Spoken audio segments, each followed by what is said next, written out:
C'est un papa très chaleureux, vraiment bienveillant. Il a toujours été là, oui, absolument. Jean-Luc, il est grand, il est imposant, il est très respecté. Mon petit frère Vincent donc, va appeler notre père le 27 mai au soir. Et il tombera sur la messagerie. La personne que vous essayez de joindre n'est pas disponible. Il n'arrive plus à avoir son père au téléphone. Il se passe quelque chose, ça ne ressemble pas à Jean-Luc. Moi, je me suis imaginé qu'il avait été enlevé et séquestré. C'est quelqu'un qui avait de l'argent, qui n'hésitait pas à le montrer. D'avoir autant de cash, est-ce que il n'y a pas un trafic parallèle? On a quand même, je ne sais pas combien de gendarmes qui cherchent Jean-Luc. Ils ratissent toute la région. La voiture de Jean-Luc, elle est retrouvée en Suisse avec la vitre explosée.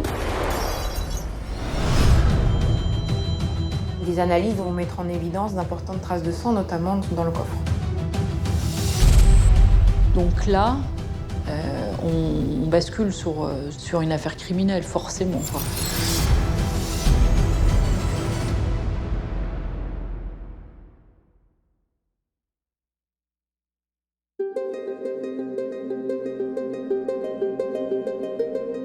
En Haute-Savoie, près d'Annemasse, la Tour est un petit village tranquille, niché au pied du massif des Brasses, à quelques dizaines de kilomètres de la frontière suisse.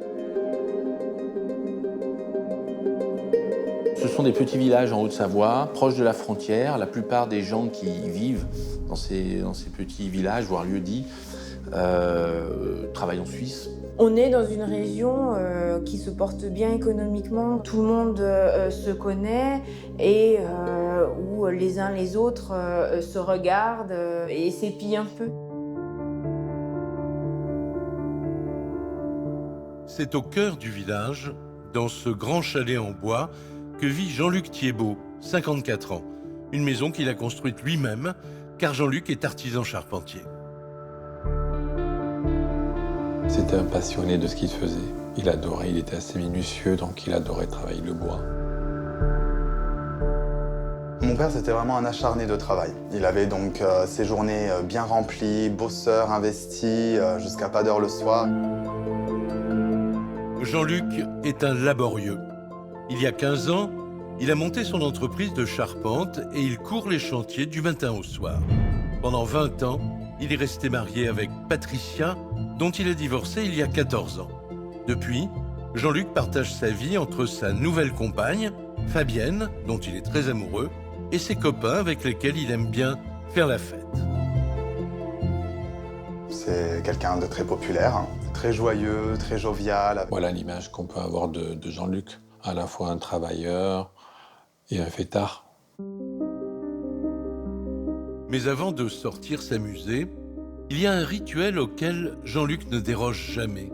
Le coup de téléphone à son fils, le petit dernier. Loïc et Adrien, les deux aînés, ont déjà pris leur indépendance. À 14 ans, Vincent, lui, habite chez sa mère, à 600 km de là. Et chaque soir, il appelle son père pour lui raconter sa journée. C'est super fusionnel entre Vincent et Jean-Luc.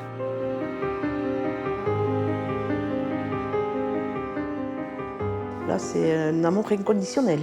Vincent, c'est son papa, c'est tous les soirs au téléphone. Tous les jours, il faut qu'il s'appelle. Tous les soirs, tous les soirs.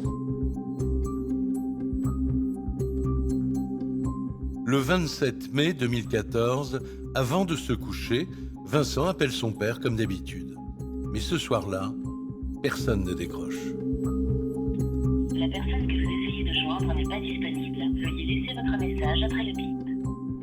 Mon petit frère Vincent donc, va appeler notre père le 27 mai au soir à 21h12 de souvenirs et 17. Hein, deux appels qui resteront finalement 20. Vincent raccroche, déçu et un peu inquiet. Son père ne lui a jamais fait faux bond pour le coup de fil du soir. Le lendemain matin, au saut du lit, Vincent vérifie que son père ne lui a pas laissé de message. Mais rien. Alors il le rappelle. Mais Jean-Luc ne décroche toujours pas. Quand il est sur ses chantiers, il est toujours débordé. Sauf que le soir, rebelote. La personne que vous essayez de joindre n'est pas disponible. Jean-Luc est aux abonnés absents. Cette fois, tout le monde s'inquiète.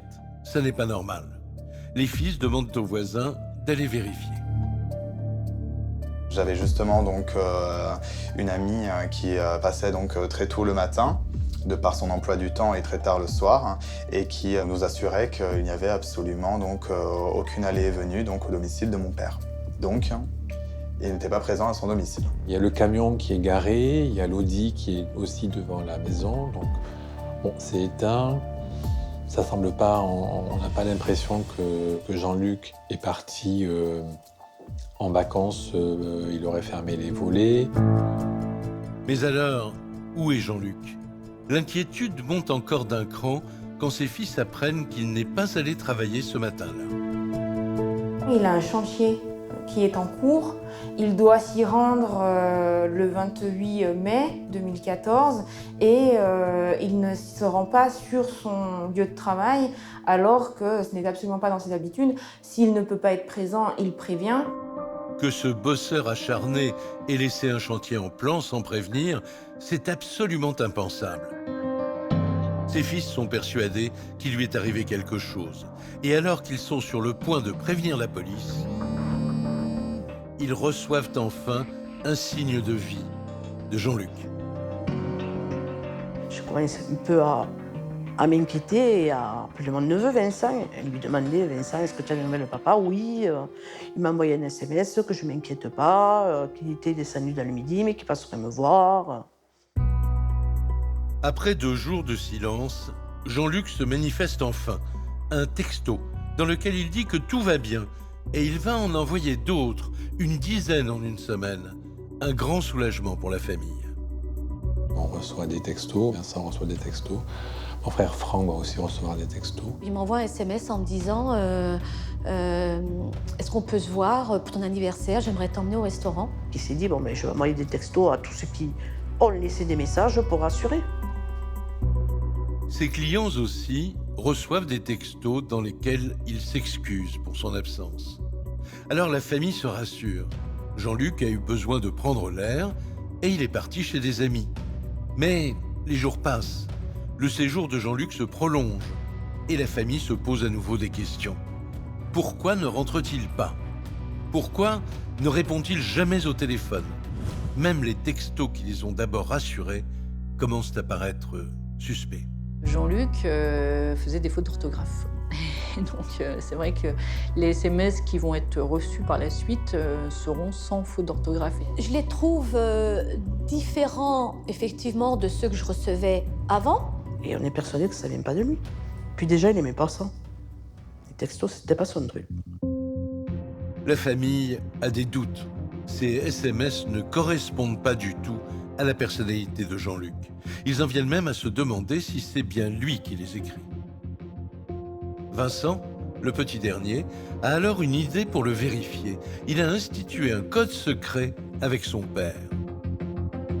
Le code, c'est simple, l'un envoie vanille, l'autre répond chocolat, c'est un petit jeu qu'ils ont entre eux. Mon petit frère Vincent donc, va envoyer le texto vanille, auquel il ne répondra pas chocolat. À partir de ce moment-là, il y a une certitude absolue dans son esprit, c'est qu'il est arrivé quelque chose à son père. Et sûrement quelque chose de grave, car jamais Jean-Luc n'aurait laissé son fils sans réponse. Et cette conviction se renforce 2 jours plus tard. Ce matin-là, Loïc, le fils aîné, reçoit enfin un coup de téléphone et sur l'écran, le nom de son père. Cela fait 10 jours que toute la famille tente de le joindre. Heureux, Loïc décroche, mais au bout du fil, il n'y a personne. On entend des bruits, etc. Donc là, c'est des choses qui sont bizarres parce que du coup, cette personne part. On se dit, il est bloqué quelque part. Et qu'il est probablement donc contraint de garder silence ou alors cloîtré probablement quelque part.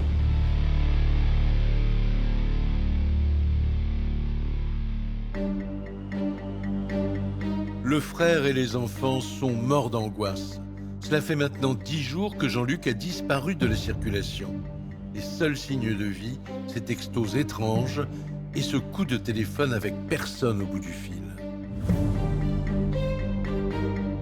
Le 8 juin 2014, Vincent, le plus jeune de ses fils, accompagné de sa mère, car il est encore mineur, prend la décision de faire un signalement. Patricia et Vincent, oui, vont se rapprocher de la gendarmerie, donc du village où ils habitent, pour aller expliquer qu'il y a un souci et qu'il faudrait s'en inquiéter. Les gendarmes de Béziers, dans le sud de la France, prennent contact avec leurs collègues de la Tour, le village où habite Jean-Luc. Immédiatement, ils prennent ce signalement très au sérieux. Le jour même, une équipe se rend au domicile de Jean-Luc. Ils sont accueillis par Fabienne, sa compagne. Elle n'habite pas ici, mais elle a les clés de la maison. De l'extérieur, rien de notable. Pas de traces d'effraction. Les gendarmes pénètrent à l'intérieur. Mais là encore, rien ne leur saute aux yeux. La maison est en ordre, pas de traces de lutte, pas de porte ou de volet forcé. D'emblée, ils écartent la piste du cambriolage. Pourtant, dans la cuisine, un élément attire leur attention. Il y a quelques indices qui laissent apparaître comme un départ précipité, puisqu'on retrouve notamment un plat cuisiné qui est moisi. C'est pas dans ses habitudes, puisque c'était quelqu'un de très ordonné. Une fois qu'on avait mangé, on mettait tout dans le lave-vaisselle, voilà, on mangeait le lave-vaisselle. Il fallait que ça soit nickel. Et là, qu'on ait trouvé ce plat et moisi, c'est qu'il est parti précipitamment. Qu'a-t-il bien pu se passer pour que Jean-Luc parte sans ranger la vaisselle ? Une urgence ? Un coup de tête ? Pour le moment, les gendarmes n'en ont pas la moindre idée. Et ils ont beau faire le tour de la maison, ils ne trouvent aucun indice. Pourtant, un élément les interpelle. On va rapidement s'apercevoir que le véhicule automobile de M. Thiebaud a disparu. Il a 2 véhicules automobiles, une Audi, une BMW. On s'aperçoit que la BMW n'est plus garée dans la cour. Jean-Luc possède 3 véhicules, 2 voitures et une camionnette. L'une des voitures a disparu. Sans doute est-il parti avec.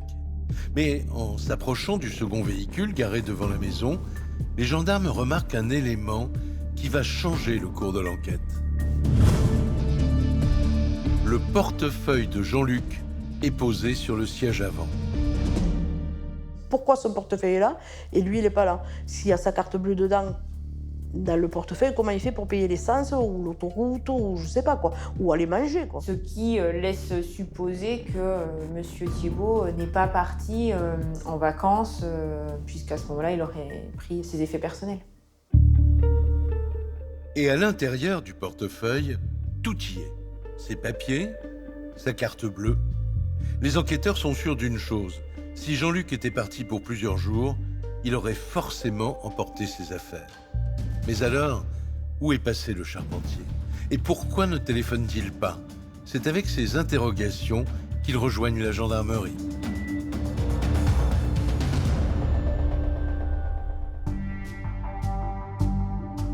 Immédiatement, les enquêteurs se mettent au travail. Il n'y a pas de temps à perdre. Ils doivent retrouver la trace de Jean-Luc au plus vite.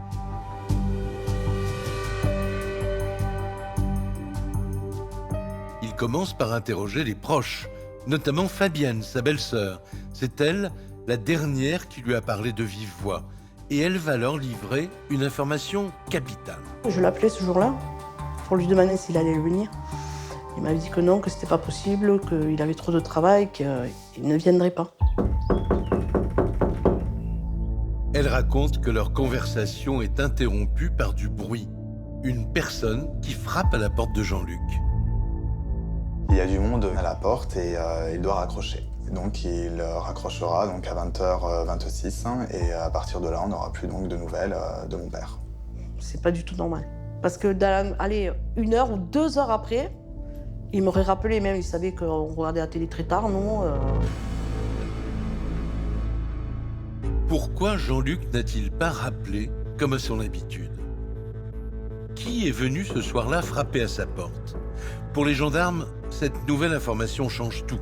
Cette visite pourrait expliquer son départ précipité. A-t-il ouvert à une personne malveillante? Jean-Luc a-t-il des ennemis qui lui voudraient du mal? Sur cette question, ses proches sont unanimes. Mon père ne connaît pas d'ennemis. C'est que c'est quelqu'un de jovial, de chaleureux, de sociable, d'investi, de respecté, de populaire. Il ne connaît pas d'ennemis. Pour trouver les raisons de sa disparition, les gendarmes vont alors fouiller son passé. Ils espèrent y trouver des indices et identifier qui a pu frapper à la porte ce jour-là. Nous sommes une famille, une fratrie de 7 enfants. Jean-Luc est l'aîné des garçons et je suis le dernier. Il est grand, il est imposant, il est très respecté, donc forcément on le regarde avec un peu d'admiration. Surtout que Jean-Luc est un grand frère attentionné. Dans la famille, on ne roule pas sur l'or, le père est agriculteur, la maman mère au foyer, et Jean-Luc fait ce qu'il peut pour embellir le quotidien. C'est lui qui m'a offert mon plus beau Noël, parce que mes parents étaient assez modestes, donc n'avaient pas forcément les moyens de nous faire des beaux cadeaux. Et c'est lui qui, toute la nuit, va me préparer un super circuit de train avec des maisons, des montagnes, des rivières. Et c'est à 10 ans, c'est juste extraordinaire, quoi. Très jeune, Jean-Luc commence à travailler. Habile de ses mains, il se lance d'abord dans un apprentissage de mécanicien, puis de charpentier. C'est à cette époque qu'il rencontre Patricia.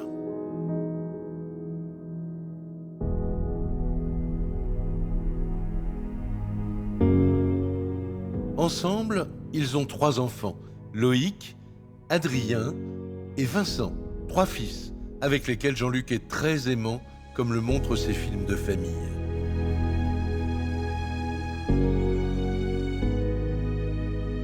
C'est un papa très chaleureux, vraiment bienveillant, soucieux de l'éducation de ses enfants, donc vraiment à mettre le nez dans les devoirs, sur le cahier d'école et des résultats, donc quels qu'ils soient. Donc il a toujours été là, oui, absolument.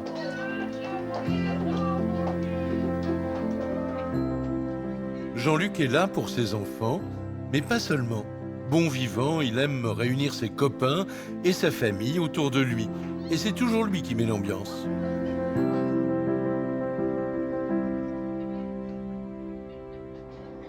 Mais ce bonheur ne va pas durer. En 2004, après 20 ans de mariage, Jean-Luc et Patricia divorcent. Jean-Luc se retrouve seul, il rencontre des femmes, mais rien de sérieux. Sauf depuis quelques mois, depuis qu'il a retrouvé l'amour auprès de Fabienne, une habitante d'un village voisin. Ce qu'ils ont découvert au sujet de Jean-Luc laisse les gendarmes perplexes. Personne ne semble avoir de raison de lui en vouloir. Pourtant, les enquêteurs relèvent tout de même un détail qui pourrait avoir son importance. Ses proches mentionnent tous la même chose. Jean-Luc gagnait bien sa vie et il ne le cachait pas. C'était assez courant de voir sortir des grosses coupures, parce qu'il avait ça sur lui. Il avait des bijoux, il avait des belles armes, il avait des belles bagnoles. Il avait des comptes en Suisse, donc effectivement, il pouvait nourrir quelques jalousies à ce niveau-là. La personne qui a frappé chez lui ce jour-là en voulait-elle à son argent? Les enquêteurs décident de creuser cette piste du crime crapuleux. En parallèle, ils lancent des avis de recherche dans toute la France avec la description de Jean-Luc et de sa berline. Et comme ils sont près de la frontière, ils lancent aussi une commission rogatoire internationale. Et cette piste ne va pas tarder à payer.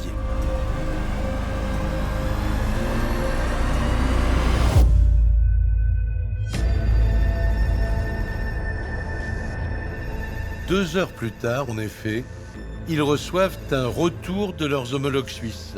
Et les nouvelles ne sont pas bonnes. Il y a 8 jours, ils ont retrouvé une voiture à Genève, dans le quartier malfamé des Avanchers, au pied de cet immeuble. Et c'est celle de Jean-Luc.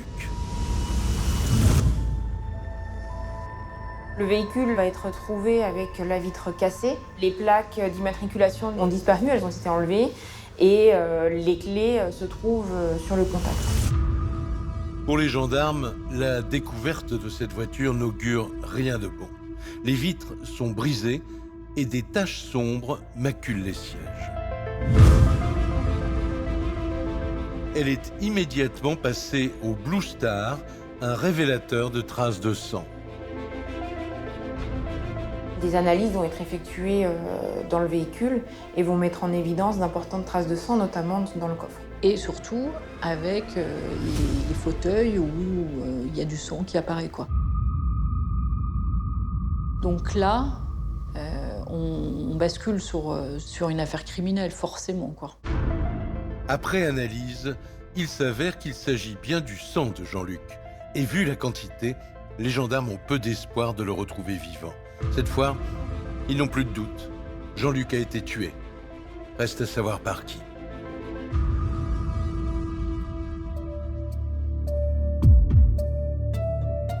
Dans la petite gendarmerie de Bonneville, la nouvelle fait vite le tour des bureaux.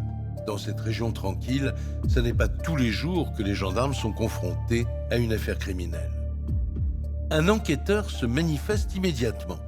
La mort de Jean-Luc a peut-être quelque chose à voir avec une autre affaire dont il s'est occupé 10 jours plus tôt. Le 28 mai, le lendemain de la disparition, il a été appelé dans la zone artisanale du Tannet, à proximité de chez Jean-Luc. Au petit matin, un employé d'une entreprise de pièces mécaniques a découvert une mare de sang sur le parking. Les employés découvrent cette importante tache de sang. On va retrouver également des débris de verre, qui contiennent un numéro de série présent sur la vitre. Des débris de verre comme ceux de la vitre cassée de Jean-Luc. À l'époque, sa disparition n'ayant pas été signalée, les gendarmes avaient conclu à un animal sauvage percuté par une voiture. Mais aujourd'hui, ils se disent que les deux affaires pourraient bien être liées. Et une recherche sur les numéros de série ne tarde pas à déterminer que le verre retrouvé sur le parking correspond bien à la vitre de la voiture de Jean-Luc, retrouvée en Suisse. Petit à petit, l'enquête avance. Les gendarmes sont maintenant en mesure d'échafauder un scénario de ce qui a pu se passer le soir du 27 mai, le soir de la disparition.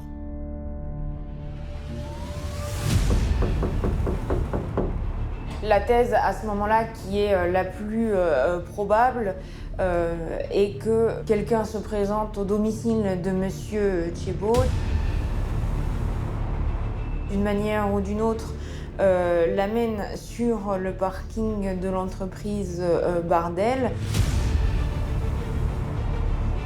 où il va être grièvement blessé et même tué. Et puis, quelqu'un qui fait ensuite disparaître son véhicule automobile que l'on retrouve en Suisse.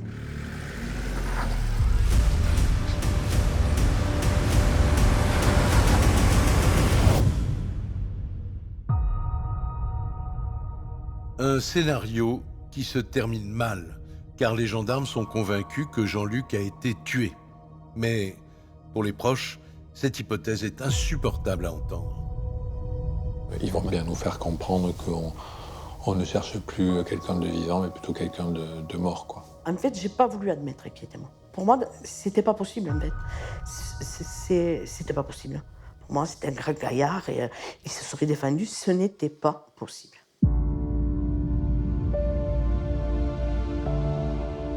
Et c'est encore plus inacceptable pour Vincent, le plus jeune fils de Jean-Luc. 14 ans seulement à l'époque. Lui, il va s'accrocher, hein. Il est intimement convaincu que son père, il va le retrouver, bien en vie, que Voilà, c'est son papa, il est quelque part, il faut le retrouver. Avec la découverte de cette voiture pleine de sang, l'enquête a fait un bond en avant. 10 jours après la disparition de Jean-Luc, le parquet ouvre une instruction pour assassinat. Pour les enquêteurs, il s'agit maintenant de trouver qui pouvait en vouloir à Jean-Luc et pourquoi.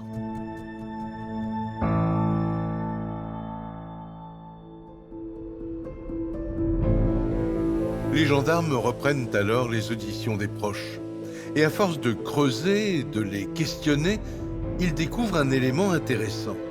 Jean-Luc était un passionné de moto. Il faisait partie d'un club de bikers. Il était dans un groupe de motards. Alors là, les témoignages divergent. Il y en a qui disent bon, c'est un groupe de motards comme un autre. D'autres témoins sont beaucoup plus circonspects en disant c'est un groupe qui sentait un peu le soufre. Ils ne sont pas tous des gentils, quoi. Donc à partir de là, on peut imaginer que qu'il aurait pu avoir un gros différend, qui aurait pu entraîner un règlement de compte. Et justement, les proches racontent que Jean-Luc a eu une altercation assez violente avec l'un des motards. Une sombre histoire de pancarte publicitaire. Il aurait voulu faire croire que c'était un de ses amis charpentiers qui avait réalisé des travaux, alors que c'était en fait Jean-Luc. Ce gars-là, qui a eu un différend, avait un copain à lui et qui était aussi charpentier. Et en fait, il avait arraché la fiche de Jean-Luc, quoi, de charpentier, pour mettre à sienne, faisant croire que tout le local, c'était son copain qui l'avait fait. Et Jean-Luc l'avait très mal pris parce que tout le monde savait que c'était Jean-Luc qui avait fait tout ce local, quoi. Et c'était un peu frictionné, quoi. Et il avait arraché la pancarte, il a dit de quel droit tu fais ça, quoi. Les deux hommes se seraient alors violemment disputés, à 2 doigts d'en venir aux mains. D'autant que les gendarmes découvrent que Jean-Luc est connu pour son caractère entier. Jean-Luc Thiebaud est décrit par tout le monde comme une force de la nature, qui n'a pas peur d'aller à la bagarre si on le cherche un peu trop, et que c'est un charpentier qui porte seul les poutres, quoi, qui doit changer, et voilà. Donc on peut imaginer qu'il en serait venu aux mains. Pour les enquêteurs, cette querelle quelques semaines seulement avant sa disparition pourrait être une piste. Ils imaginent que le biker aurait pu vouloir se venger de Jean-Luc. Alors ils le convoquent, ainsi que les autres motards du club. Mais très vite, ils sont obligés de se rendre à l'évidence. Ils font fausse route. Tous ont un alibi.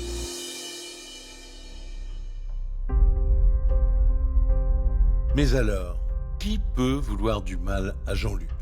Une journée après avoir pris l'enquête en main, les gendarmes ont déjà interrogé les proches, les amis, les voisins, et pour le moment, aucune piste. Pourtant, un détail retient leur attention. La famille du charpentier n'a pas caché son animosité envers Fabienne Evangelista, 44 ans, la compagne de Jean-Luc. On l'a jamais parté de notre cœur, hein, bien entendu, hein, ma mère et moi. J'apprécie pas, ça c'est sûr, puisque bon, c'est jamais passé, quoi.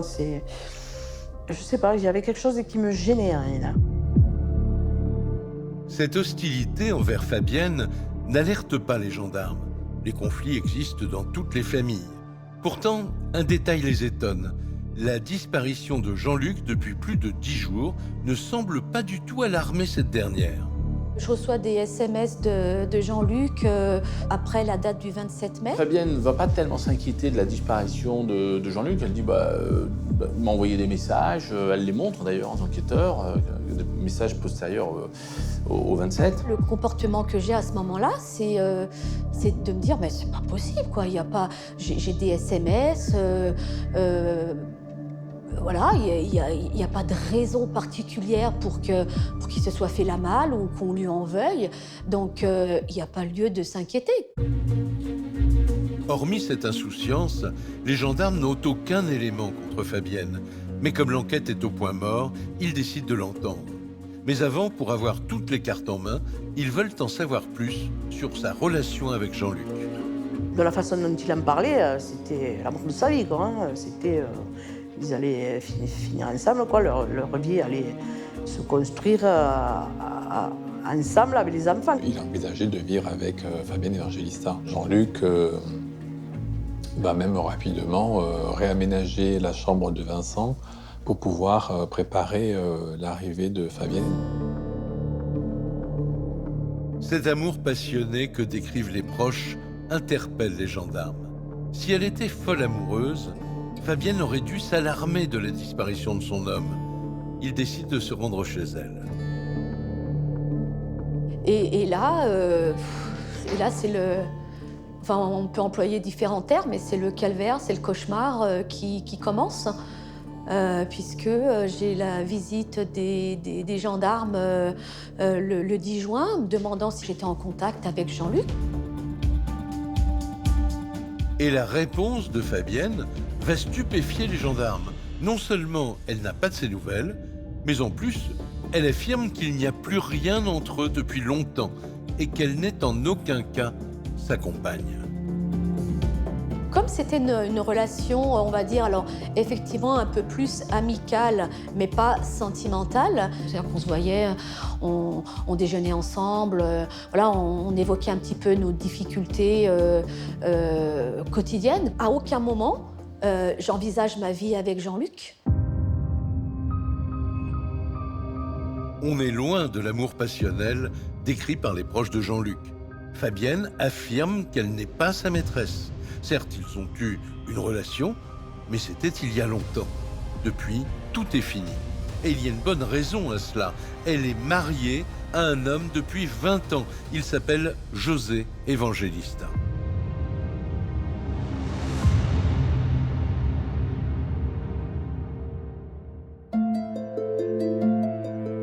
Les gendarmes n'en reviennent pas. D'un côté, Jean-Luc parle de Fabienne comme l'amour de sa vie. De l'autre, Fabienne nie toute liaison avec Jean-Luc.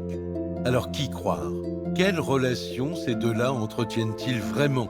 Les gendarmes ne peuvent laisser une telle zone d'ombre. Pour y voir plus clair, ils cherchent à en savoir plus sur leur histoire. Jean-Luc et Fabienne se connaissent en fait depuis 20 ans, depuis 1994. La femme de Monsieur Thiebaud travaille dans la même entreprise que le mari de Madame Martha Evangelista.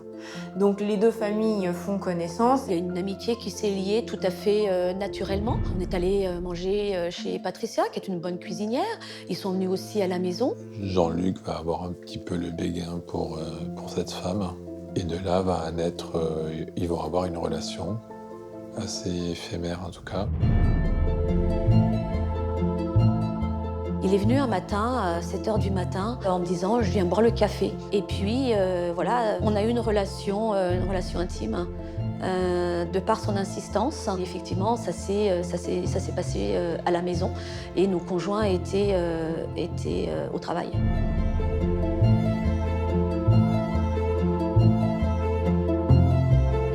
Et c'était en tout cas, moi je l'ai toujours considéré comme une erreur. L'inconvénient, c'est que lui, il ne l'a pas perçu comme ça. À l'époque, si Jean-Luc et Patricia sont déjà mariés depuis 10 ans, Fabienne et José ne sont que fiancés. Et cet adultère va mettre leur mariage en péril. Car Jean-Luc avoue son infidélité à sa femme. Pris de remords et il va le dire à sa femme. Patricia va en parler directement à José Evangelista, donc dans les jours qui suivent au travail. Effectivement, on a eu beaucoup de discussions. José a eu des doutes. Le mariage a été un petit moment remis en question. Et puis, il a très bien compris que c'était une erreur, que je n'éprouvais aucun sentiment pour Jean-Luc et que l'homme avec qui je veux faire ma vie, c'est lui. En juillet 1997, Fabienne se marie malgré tout avec José. Patricia et Jean-Luc font alors partie des invités. Il est même le chauffeur officiel des mariés.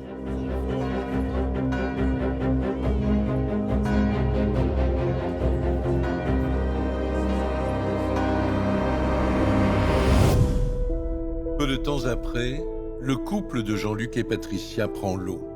Depuis sa relation avec Fabienne, Jean-Luc ne parvient pas à l'oublier. En 2004, sa femme obtient le divorce. Tout au long des 20 ans qui vont s'écouler, ils vont rester en contact, ils vont se revoir de temps en temps, que ce soit amical ou plus, ça, il n'y a qu'eux qui le savent. Mais elle ne quittera pas la vie de Jean-Luc et probablement ses pensées. Je dirais qu'il est omnibulé par elle, hein, il a des œillères et puis il voit qu'elle est, il la bien, il est là, je sais pas. Les gendarmes commencent à mieux cerner les relations entre Jean-Luc et Fabienne. Ils découvrent que pendant les 20 années suivantes, Jean-Luc a toujours gardé le contact avec elle. Un bouquet de fleurs à la naissance des enfants, un texto pour les anniversaires. Jusqu'au début de l'année 2014, le couple évangélistin va mal et Jean-Luc en profite pour se rapprocher de Fabienne. Jean-Luc est radicalement différent. Il est grand, il porte bien, il est un peu fort en gueule. Il promet un avenir plus rock'n'roll que José. En tout cas, pour Jean-Luc, ça c'était certain. Il envisageait de vivre avec Fabienne Evangelista. Donc ça sous-entendait divorcer pour elle de José Evangelista et venir vivre avec Jean-Luc. Il y a vraiment des difficultés entre José et moi. On n'arrive plus du tout à se comprendre. J'envisage peut-être une séparation pour le bien-être de tout le monde. Il y a décidément trop de contradictions dans ce dossier. Pourquoi Fabienne affirme-t-elle ne pas avoir renoué avec Jean-Luc alors que tous les témoins sont unanimes ? Les enquêteurs décident de l'entendre à nouveau. Et elle maintient sa version. Je pense qu'effectivement, il envisageait l'avenir à deux.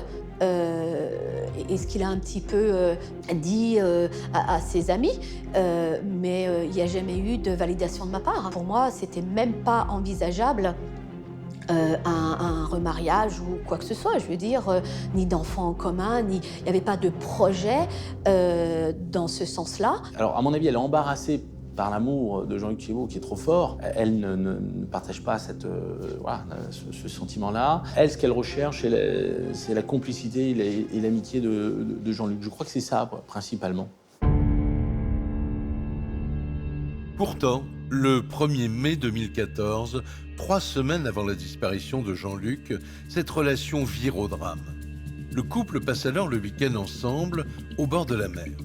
Selon Fabienne, Jean-Luc lui rend juste une petite visite amicale. Mais alors qu'ils sont ensemble, ils vont avoir un invité surprise. José vient à l'improviste, il sent que le couple va pas bien et il veut lui faire plaisir, il arrive avec un bouquet de fleurs. Je pense que le fait d'arriver avec un bouquet de fleurs, à ce moment-là, pour lui, je pense que c'était une façon de faire voir qu'il était, malgré tout, après 20 ans de mariage, encore capable de m'épater. Donc effectivement, il arrive avec un énorme bouquet de fleurs.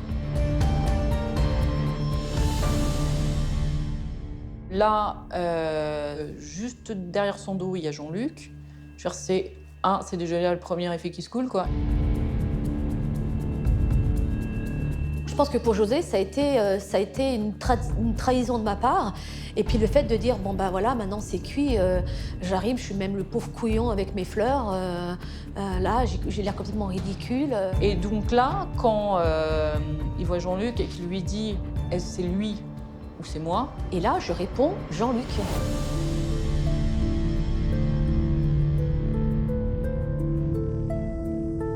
Même encore aujourd'hui, je suis pas capable d'avoir une réponse, une explication à ce choix. Quand j'ai dit ça sera Jean-Luc, juste après avoir dit ces mots, je me suis dit mais pourquoi? J'ai pas de sentiment pour lui. Pour les enquêteurs, l'histoire prend une toute autre tournure. Une histoire passionnelle qui se termine en drame, ça ne serait pas la première fois. Fabienne pourrait-elle être pour quelque chose dans la disparition du charpentier? Aurait-elle souhaité se débarrasser de ce Jean-Luc un peu trop envahissant à son goût? Les enquêteurs l'interrogent à nouveau, mais elle a un alibi en béton. Le soir des faits, elle se trouve à un cours de danse. D'ailleurs, elle s'attarde un peu, elle se confie à sa prof de danse, elles sont copines. Elles sortent ensemble de la salle et sur le trottoir, elles discutent. Un bon moment, 10 minutes, un quart d'heure, selon l'une ou selon l'autre. Il apparaît évident qu'elle ne peut pas avoir été mêlée à ça. Les autres danseurs attestent également de la présence de Fabienne ce soir-là jusqu'à plus de 22 heures. Elle est mise hors de cause. Mais les gendarmes ne renoncent pas. Ils sentent qu'ils touchent au but. Alors ils continuent à interroger Fabienne et leur ténacité va payer. Elle leur raconte en effet que la veille, elle s'est disputée avec José. Il lui a fait une crise de jalousie parce qu'elle s'inquiétait de la disparition de Jean-Luc. Là, il me dit, de toute façon, je l'ai croisé, il m'a énervé, on s'est battu, je l'ai planté. Les gendarmes n'en reviennent pas. José aurait avoué à sa femme avoir tué Jean-Luc par jalousie. Mais sur le coup, Fabienne n'y a pas cru.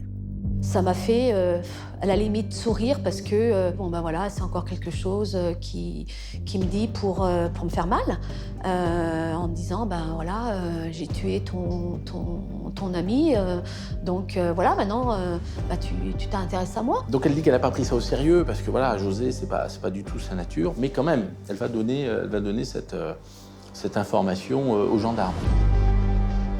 Mais pour les gendarmes, ce scénario est parfaitement crédible. Après tout, José a subi un affront terrible, sa femme lui en a préféré un autre, et ils imaginent que fou de jalousie, il aurait pu tuer son rival. Sauf que les enquêteurs ont un problème. José n'a pas du tout le profil d'un assassin. José est un ouvrier qualifié, reconnu. Il travaille en Suisse, dans une usine assez réputée, qui est impliquée dans la fabrication de montres. Il s'est investi énormément, que ce soit dans le foot, il était coach, il est conseiller municipal. Pour les gendarmes, José n'a en effet rien d'un assassin. Le seul point qui attire leur attention, c'est son caractère ombrageux. José, c'est quelqu'un qui peut s'apparaître très amical, très serviable. Ça n'en fait pas en moins quelqu'un colérique et jaloux. C'est un homme qui ne contient pas ses émotions, donc quand il est en colère, il crie. Pas vraiment le suspect idéal donc, mais l'histoire tient debout. Une liaison, José qui surprend Fabienne et Jean-Luc, et maintenant ses aveux. Les gendarmes en savent suffisamment. Ils décident de l'interpeller.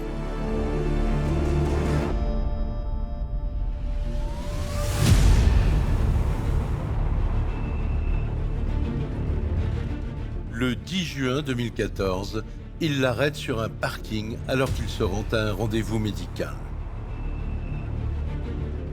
Il n'a pas l'air surpris de les voir arriver, d'être placé en garde à vue. Il ne pose pas la question, mais pourquoi, pour qui, qu'est-ce que j'ai fait? On espère qu'il va parler et nous dire ce qui s'est réellement passé et où est Jean-Luc en fait. Les gendarmes placent José en garde à vue. Avant de l'interroger, ils demandent une analyse des téléphones car ils ont retrouvé les 2 portables dans la voiture de José, le sien et celui de Jean-Luc. Et cette analyse pourrait leur en apprendre beaucoup. Les enquêteurs sont maintenant impatients d'entendre le suspect. Mais dès le début de l'audition, José est catégorique. Il est innocent. José va nier, dire c'est pas moi, j'y suis pour rien. Il va expliquer, j'avais l'impression qu'elle s'inquiétait plus de la disparition de Jean-Luc presque que de moi, et donc je l'ai provoqué en disant c'est moi, je l'ai planté. Mais les gendarmes n'y croient pas. Ils reposent inlassablement les mêmes questions. Et à la 40e heure de garde à vue, Il finit par craquer, et puis il dit j'ai planté Jean-Luc.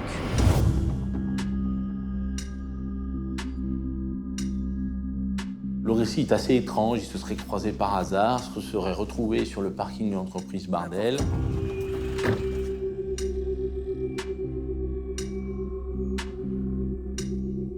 De là, une dispute aurait commencé. Il aurait donné des coups de couteau.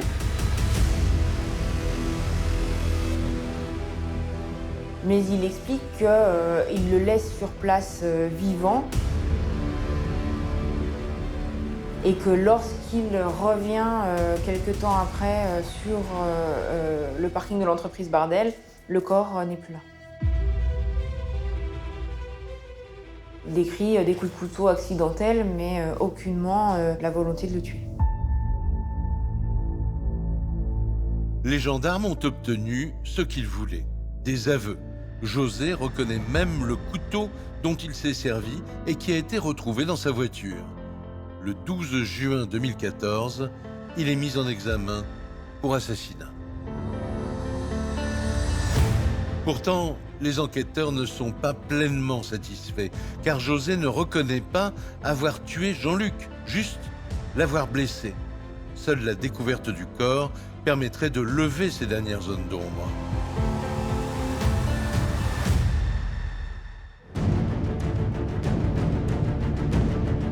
Dès le lendemain, 15 jours après la disparition de Jean-Luc, des recherches commencent et les grands moyens sont déployés.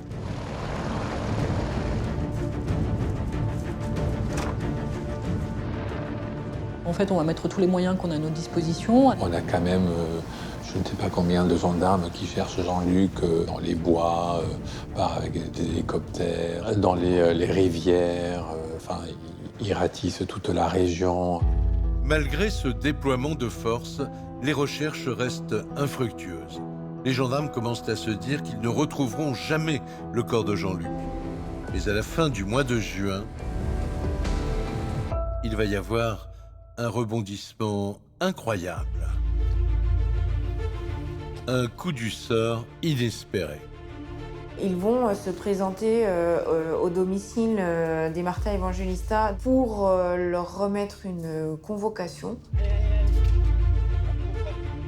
À ce moment-là, les chiens de la gendarmerie sortent du véhicule pour faire leurs besoins. Et l'un des chiens va se diriger tout droit dans un sous-bois. Un sous-bois que les gendarmes n'avaient pas fouillé, car c'est le dernier endroit où ils pensaient trouver le corps, au bout du jardin des Evangelistas, à quelques centaines de mètres seulement de leur maison.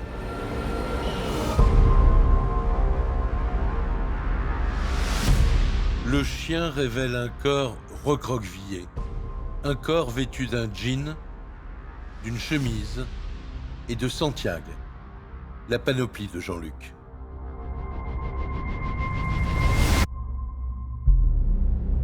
Les enquêteurs vont assez rapidement pouvoir identifier Monsieur Thiebaud. Monsieur Thiebaud s'est tatoué sur le corps son numéro de sécurité sociale. Et au bras, son code barre, son fameux code barre. Je nous avais gonflé avec ce code barre. Alors on sait que c'est lui, et moi, même là, je me dis que non, qu'il va taper à la porte et qu'il va arriver. Les gendarmes pensent désormais détenir toutes les pièces du puzzle. Mais cette histoire leur réserve encore quelques surprises. Pour la famille, cette découverte est un choc épouvantable. Fin juin, quand on trouve le corps, là, ça a été un drame.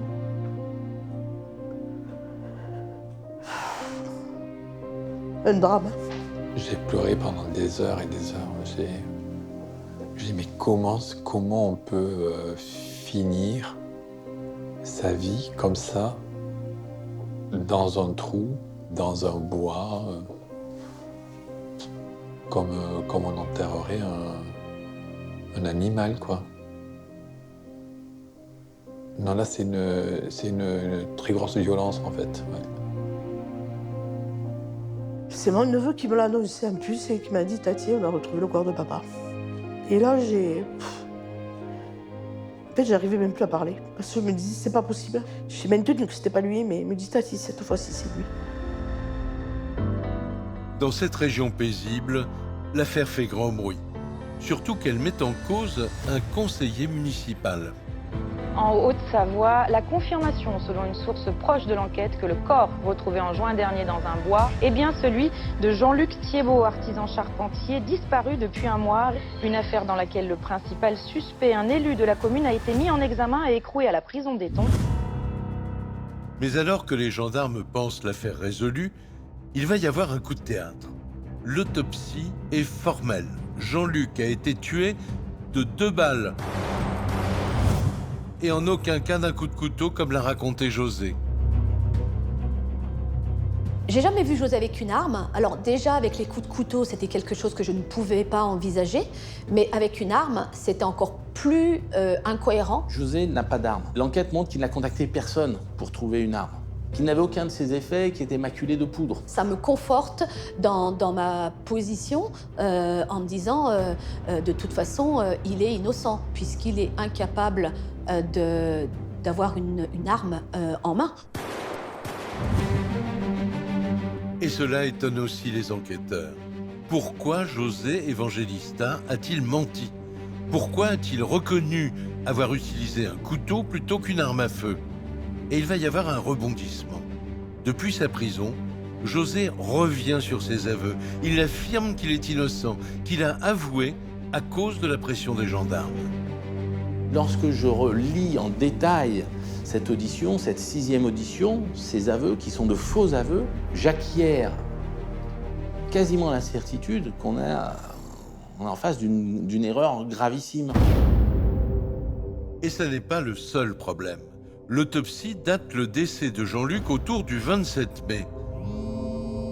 Mais pendant 10 jours, ses proches ont continué à recevoir des textos de sa part. Les enquêteurs commencent à se poser des questions. Et s'il se trompait? Et si ce n'était pas José le coupable? Les analyses de téléphonie vont balayer leurs doutes. À partir du 27 mai, à partir de 22h, on s'aperçoit qu'il y a une similitude entre le téléphone de M. Thiebaud et le téléphone de M. Evangelista. Les 2 téléphones vont se suivre géographiquement. On va avoir un téléphone qui, très tôt le matin, va borner en Suisse, tout comme le téléphone de M. Martin Evangelista. Le téléphone part au même moment, arrive au même moment, sur les mêmes relais, ou en tout cas sur le même secteur géographique. C'était gagné. Si José Evangelista se défend de n'avoir jamais eu en main le portable de Jean-Luc, pour les gendarmes, les résultats de la téléphonie sont accablants. Ils sont persuadés que c'est bien José qui envoyait des textos aux proches de Jean-Luc. L'accusation va penser que c'est José qui va se faire passer dans un espèce de projet machiavélique pour la victime, Jean-Luc. Alors, on ne sait pas trop dans quel but. Il conserve le téléphone de la victime pour faire croire que celle-ci est encore en vie, avec l'idée de vouloir retarder l'enquête. Plus l'enquête est tardive et plus les indices peuvent disparaître. L'analyse des téléphones est implacable. Elle confirme le scénario imaginé par les enquêteurs. José Evangelista a bien tué Jean-Luc, enterré le corps dans son jardin, puis abandonné la voiture en Suisse. Cette fois, les gendarmes ont bouclé leur enquête.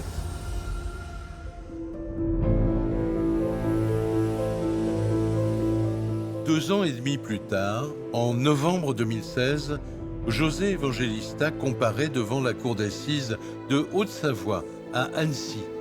La grande question, c'est de savoir s'il va avouer avoir tué Jean-Luc. Dès le début de l'audience, l'accusé nie. Ce n'est pas lui qui a tué Jean-Luc. C'est ensuite au tour de Fabienne de s'avancer à la barre.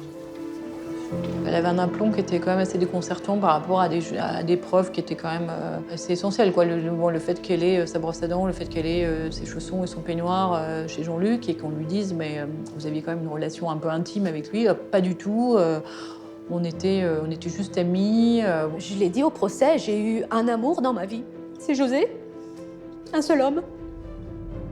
J'estime que c'est pas énorme. Et donc, je peux pas accepter cet adjectif qu'on me colle comme ça, femme fatale, à faire tourner les têtes. Et c'est pas le cas. Le délibéré est très court. José Evangelista est condamné à 20 ans de prison pour assassinat. Il fait appel. En février 2018, devant la cour d'assises de Chambéry, José Evangelista garde la même ligne de défense. Il est innocent. Sans éléments nouveaux, sa peine est alourdie. Il prend 23 ans de réclusion criminelle. Cette affaire me laisse un goût amer. C'est une affaire non résolue, même si judiciairement, il y a une page qui a été écrite et on nous dit, voilà, c'est lui, fermez le banc. José est le seul coupable. Je dis que je suis persuadé qu'il y aura des rebondissements plus tard. Pour les proches de Jean-Luc, justice est faite. Il leur reste la douleur d'avoir perdu l'être aimé. Pourquoi on arrivait à tuer une personne, un homme qui n'a jamais fait de mal de sa vie, qui a toujours été bosseur, qui a 3 enfants et qui a laissé un qui est mineur. Et ça c'est le genre de truc que j'ai du mal à accepter. Je ne l'accepterai pas, jamais. On s'attend certes à enterrer nos parents, mais de vieillesse ou de maladie, mais certainement pas donc d'un assassinat froid et dur. Finalement, il est mort pour rien, quoi. Il est mort d'avoir aimé une femme qu'il n'aimait pas.